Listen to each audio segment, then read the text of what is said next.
आम्ही सुद्धा श्रीरामाचे भक्त आहोत, आम्ही सुद्धा जय श्रीराम म्हणतो, पण आम्ही भाजप मुक्त जय श्रीराम बोलतो. भाजप मुक्त जय श्रीराम. कोणी तुम्हाला बोलेल जय श्रीराम, होय भाजप मुक्त जय श्रीराम. कारण श्रीराम ही कोणाची खासगी प्रॉपर्टी नाही.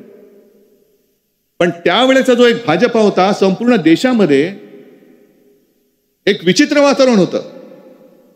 कोणी कोणाला, म्हणजे भाजप आणि शिवसेना अख्ख्या देशात अस्पृश्य होते राजकारणामध्ये, एकमेकाच्या जवळ यायला कोणी तयार नव्हते. त्या काळामध्ये मोदीजी पहिला तुम्हाला भाजपला तारलं असेल ते माझ्या महाराष्ट्रामध्ये माझ्या वडिलांनी हिंदू हृदय सम्राट शिवसेना प्रमुखांनी तारलेलं आहे आणि त्यांचा मी सुपुत्र आहे.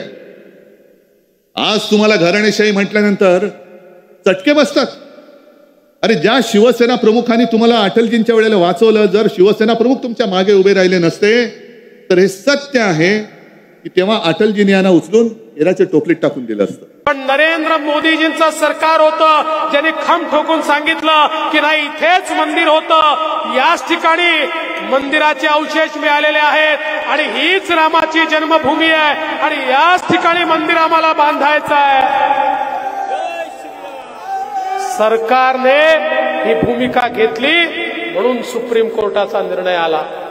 त्यामुळे हे जे नालायक सांगतायत सुप्रीम कोर्टामुळे, हो सुप्रीम कोर्टामुळे झालं, पण मोदीजींचं सरकार नसतं तर कधीच हे होऊ शकलं नसतं. कारण सुप्रीम कोर्टात या नालायक लोकांनी राम काल्पनिक होते अशा प्रकारचं ऍफिडेव्हिट दिलं होतं.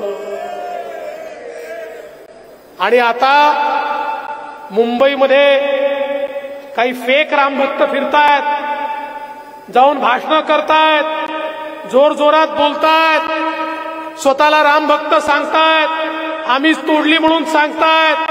हे तेच लोक आहेत जेव्हा बाबरी ढाच्या खाली आला हे कारसेवक नव्हते, हे आपल्या घरामध्ये लपून बसले होते, छुपून बसले होते, घाबरून बसले होते.